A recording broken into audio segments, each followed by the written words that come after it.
पाकिस्तान पे दबाव डाल के ये पूरा फैसला एग्जीक्यूट करने के लिए Judges Benuna, Donahue and Crawford, who duly participated in both the deliberation and the final vote, are, for reasons explained to me, unable to take their seats on the bench today.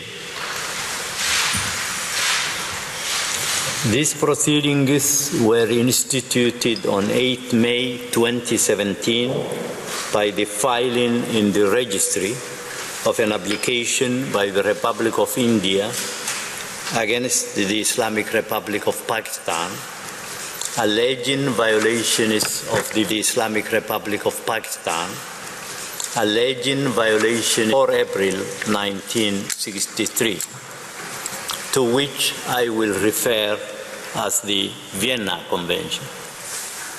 According to the application of India, and I quote, in the matter of the detention and trial of an Indian national, Mr. Kulbhushan Jadhav, end of quote, accused of performing acts of espionage and terrorism on behalf of India and sentenced to death by a military court in Pakistan in April 2017.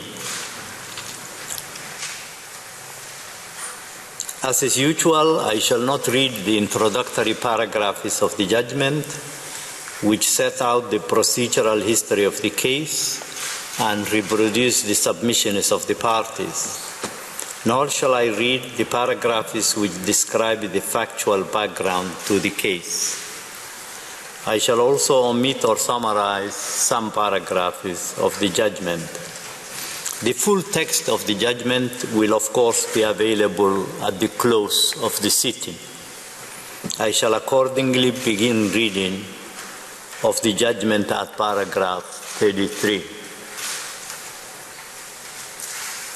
With regard to jurisdiction, India seeks to found the court's jurisdiction on Article 36, paragraph 1 of the statute and on Article 1 of the optional protocol to the Vienna Convention on consular relations concerning the compulsory settlement of disputes,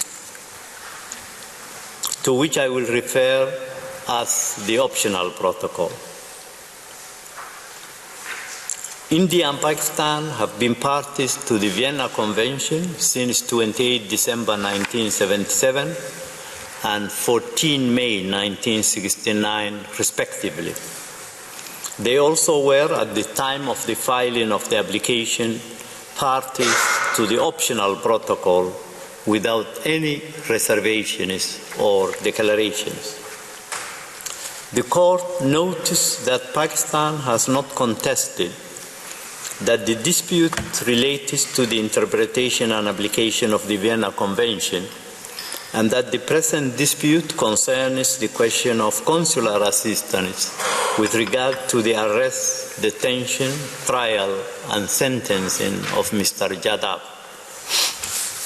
The court also noticed that in its application, written pleadings, and final submissions, India asks the court to declare that Pakistan has violated Mr. Jadhav's, and I quote, elementary human rights, which are also to be given effect as mandated under Article 14 of the 1966 International Covenant on Civil and Political Rights, end of quote. The covenant entered into force for India on 10 July 1979 and for Pakistan on 23 September 2010.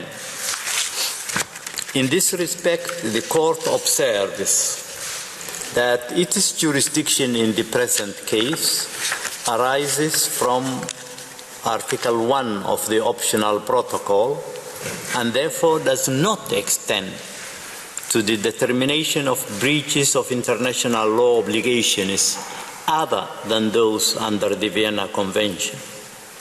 This conclusion does not preclude the Court from taking into account other obligations under international law insofar as they are relevant to the interpretation of the Vienna Convention. In light of the foregoing, the Court finds that it has jurisdiction under Article 1 of the optional protocol to entertain India's claims based on alleged violations of the Vienna Convention. The Court now turns to the admissibility of the application. Pakistan has raised 3 objections to the admissibility of India's application. These objections are based on India's alleged abuse of process, abuse of rights, and unlawful conduct. The Court addresses each of these objections in turn. In its first objection to the admissibility of India's application, Pakistan asks the Court to rule that India has abused the Court's procedures. Pakistan advances 2 main arguments to this end. First, it alleges that when requesting the indication of provisional measures on 8 May 2017, India failed to draw the Court's attention to the existence of a constitutional right to lodge a clemency petition. Secondly, Pakistan submits that before instituting proceedings on 8 May 2017, India had failed to give consideration to other dispute settlement mechanisms envisaged in Articles 2 and 3 of the optional protocol. The Court observes, in relation to Pakistan's first argument, that in its order indicating provisional measures, it took into account the possible consequences for Mr. Jadhav's situation of the availability under Pakistani law of any appeal or petition procedure, including the clemency petition to which Pakistan refers in support of its claim. In this regard, the Court concluded inter alia, and I quote, that there was considerable uncertainty as to when a decision on any appeal or petition could be rendered, and if the sentence is maintained, as to when Mr. Jadhav could be executed, end of quote. Therefore, there is no basis to conclude that India abused its procedural rights when requesting the Court to indicate provisional measures in this case. In relation to the second argument, the Court notes that none of the provisions of the optional protocol relied on by Pakistan contain preconditions to the Court's exercise of its jurisdiction. The Court interpreted these provisions in the case concerning United States diplomatic and consular staff in Tehran, where it ruled that Articles 2 and 3 of the optional protocol to the Vienna Convention on diplomatic relations and to the Vienna Convention on consular relations do not lay down, and I quote, a precondition of the applicability of the precise and categorical provision contained in Article 1 establishing the compulsory jurisdiction of the Court in respect of disputes arising out of the interpretation or application of the Vienna Convention in question. Articles 2 and 3 provide only that as a substitute for recourse to the Court, the parties may agree upon resort either to arbitration or to conciliation, end of quote.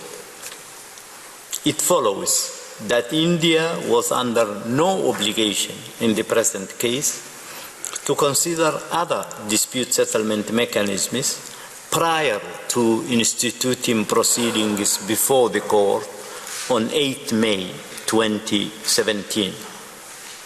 Thus, Pakistan's objection based on the alleged non-compliance by India with Articles 2 and 3 of the optional protocol. तो आप जिनको सुन रहे थे ये ICJ के अध्यक्ष हैं, इनका नाम है जज अब्दुल कवी अहमद यूसुफ। ये सोमालिया के हैं और ये अध्यक्ष हैं इंटरनेशनल कोर्ट ऑफ जस्टिस के। वो पूरा फैसला पढ़कर के सुना रहे थे। इस बीच पूर्व विदेश मंत्री सुषमा स्वराज ने धन्यवाद दिया है प्रधानमंत्री मोदी को इस भारत की जीत के लिए, जो कि एक लंबे